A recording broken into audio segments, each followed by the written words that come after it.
Friends, Indian navy హిస్టరీలోనే ఒకేసారి 3 స్వదేశీ యుద్ధ నౌకలు ఎంట్రీ ఇచ్చాయి. INS Dunagiri, INS Agray, INS Sanshodhak. Sanshodhak అంటే సంస్కృతంలో పరిశోధకుడు, రీసెర్చర్ అని అర్థం. సముద్ర గర్భంలో రీసెర్చ్ చేస్తుంది కాబట్టి ఆ పేరు పెట్టారు. ఐఎన్ఎస్ దొనగిరి ఉత్తరాఖండ్ లోని ఒక పవిత్రమైన మౌంటైన్ పేరు దొనగిరి. కొండంత అండగా నిలబడుతుందని దీనికి ఆ పేరు పెట్టారు. ఐఎన్ఎస్ అగ్రై, అగ్రై అంటే ముందుండి నడిపించేది అని అర్థం. లీడర్, ఫోర్మోస్ట్ అని కూడా అనుకోవచ్చు. శత్రువుల సబ్మెరైన్స్ ని అటాక్ చేయడంలో ఇది ఎప్పుడు ముందుంటుంది, అందుకే దీనికి ఆ పేరు పెట్టారు. వీటి గురించి డీటెయిల్స్ తెలుసుకుందాం. ముందుగా ఐఎన్ఎస్ దొనగిరి. ఇది ఇండియన్ నేవీకి చెందిన లేటెస్ట్ స్టెల్త్ ఫ్రిగేట్. అంటే శత్రువుల రాడార్ల కళ్ళు కప్పి వాళ్ళ సముద్రపు హద్దుల్లోకి దూసుకు వెళ్తుంది.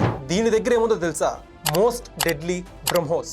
గాల్లోంచి వచ్చే ఫైటర్ జెట్స్ ని, సముద్రం మీద ఉండే శత్రువుల షిప్స్ ని క్షణాల్లో నేలమట్టం చేయగల రియల్ హీరో ఇది. కానీ ఒకవేళ శత్రువు సముద్రం లోపల ఉండి సబ్మరైన్ తో మనపై దాడి చేయాలని చూస్తే అప్పుడేమవుతుంది? అప్పుడే ఎంట్రీ ఇస్తుంది ఐఎన్ఎస్ అగ్రై. ఇది ఒక advanced anti submarine shallow water craft. మన తీరానికి దగ్గరగా నీటి అడుగున దాక్కొని మనపై దాడి చేయాలని చూసే శత్రువుల జలాంతర్గాముల్ని తన రాకెట్ లాంచర్స్ మరియు టార్పొడోలతో వెంటాడుతుంది. మరి ఈ మిసైల్స్ కి, సబ్మరైన్ హంటర్స్ కి దారి చూపే మెయిన్ బ్రెయిన్ ఎవరు? అదే ఐఎన్ఎస్ సంశోధక్. ఇది ఒక హైడ్రోగ్రాఫిక్ సర్వే వెజల్. సముద్రం లోపల ఎక్కడెక్కడ ప్రమాదాలు ఉన్నాయి, ఎక్కడెక్కడ శత్రువులు దాక్కునే ఛాన్స్ ఉందో కంప్లీట్ రూట్ మ్యాప్ డిజైన్ చేసి ఆ డేటాని ఐఎన్ఎస్ అగ్రై మరియు ఐఎన్ఎస్ దొనగిరికి ఇస్తుంది. ఇన్ఫర్మేషన్ ఈస్ పవర్ అంటారు కదా, ఆ పవర్ ఇచ్చేది ఇదే. ఇప్పుడు అర్థమైందా?